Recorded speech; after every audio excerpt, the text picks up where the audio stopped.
جس کا نام جہنم ہے، سزا پائے گا، اور کافر اور بے ایمان لوگ ہمیشہ کے لیے جہنم میں رہیں گے۔ دنیا میں جس شخص نے کسی دوسرے پر ظلم کیا ہوگا، اس سے رشوت لی ہوگی، اس کا مال ناحق کھایا ہوگا، اس کے ساتھ بد زبانی کی ہوگی یا اس کی بے آبروئی کی ہوگی، قیامت کے دن اس کا بھی حساب ہوگا اور مظلوم کو ظالم سے پورا پورا بدلہ دلایا جائے گا۔ الغرض خدا تعالیٰ کے انصاف کے دن کا نام قیامت ہے، جس میں نیک و بد کو چھانٹ دیا جائے گا۔ ہر شخص کو اپنی پوری زندگی کا حساب چکانا ہوگا اور کسی پر ذرہ بھی ظلم نہیں ہوگا۔ نمبر 6، اچھی اور بری تقدیر پر ایمان لانے کا مطلب یہ ہے کہ ایک کارخانہ عالم آپ سے آپ نہیں چل رہا، بلکہ ایک علیم و حکیم ہستی اس کو چلا رہی ہے۔ اس کائنات میں جو خوشگوار یا ناگوار واقعات پیش آتے ہیں، وہ سب اس کے ارادہ و مشیت اور قدرت و حکمت سے پیش آتے ہیں۔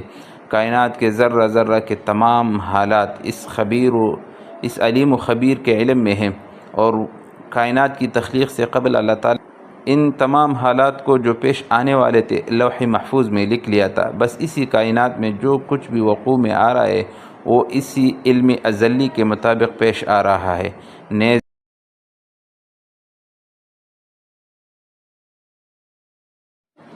اعوذ باللہ من الشیطان الرجیم، بسم اللہ الرحمن الرحیم۔ آپ کے مسائل اور ان کا حل۔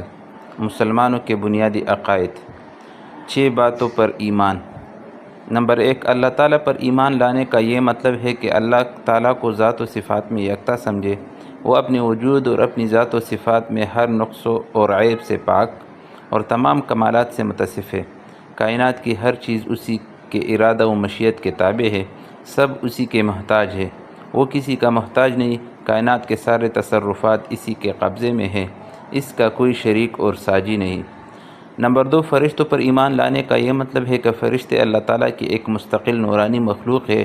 وہ اللہ تعالیٰ کی نافرمانی نہیں کرتے، بلکہ جو حکم ہو بجا لاتے ہیں، اور جس کام پر اللہ تعالیٰ نے مقرر کر دیا ہے وہ ایک لمحے کے لیے بھی اس میں کوتاہی نہیں کرتا۔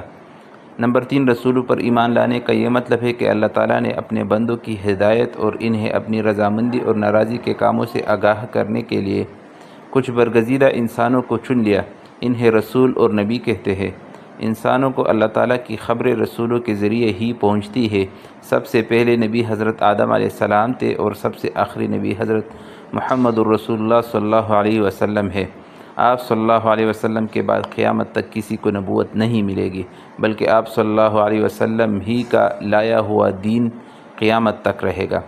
نمبر 4، کتابوں پر ایمان لانے کا یہ مطلب ہے کہ اللہ تعالیٰ نے اپنے نبیوں کی معرفت، بندوں کی ہدایت کے لیے بہت سے آسمانی ہدایت نامے عطا